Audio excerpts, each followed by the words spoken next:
Les autres leaders syndicaux du jour seront ensemble. Sur la photo, Laurent Berger, CFDT, Philippe Martinez, CGT, Pascal Pavageau, FO défileront ensemble à 14h à Paris entre République et Nation pour défendre la fonction publique. Ça n'était pas arrivé depuis 2010.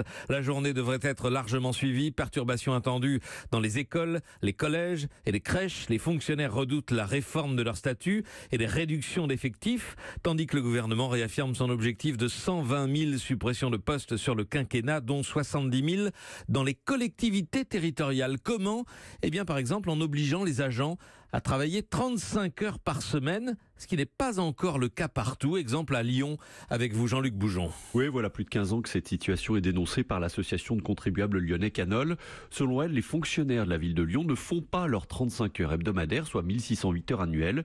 Ils travaillent en fait bien moins, explique Michel Vergniaud, président de Canol. À la ville de Lyon, on fait travailler les gens 1568 heures. Tout le monde a une semaine de vacances de plus à la ville de Lyon. C'est un scandale. C'est au moins 3,5 millions ou 4 millions d'euros que ça coûte chaque année. C'est énorme. C'est donc pour faire l'économie de ces sommes que le gouvernement veut obliger les fonctionnaires territoriaux à travailler vraiment 35 heures. Ce n'est pas du tout la bonne méthode, répond Richard Delozin de la CGT Ville de Lyon. Nous, on se bat pour les 32 heures, pour justement créer de l'emploi. Partager le travail avec 32 heures. Pourtant, pressés par le gouvernement, les élus dont dépendent ces fonctionnaires territoriaux n'ont pas vraiment le choix. Ils doivent essayer de renégocier d'anciens accords, ce qui n'est pas évident du tout, explique Michel Picard, la maire communiste de Vénissieux. Le problème, c'est que ça correspond à des acquis. Par exemple, je prends la police municipale qui fait 32 heures. Ça correspond à la difficulté du métier et au décalage horaire, etc. Donc, c'est des avantages, mais qui compensent des difficultés de service. Voilà, donc à Vénissieux, les discussions entamées depuis un an avancent très lentement et tout à l'heure dans la rue, les fonctionnaires s'opposeront à cette réforme. Jean-Luc Boujon à Lyon pour Europe 1.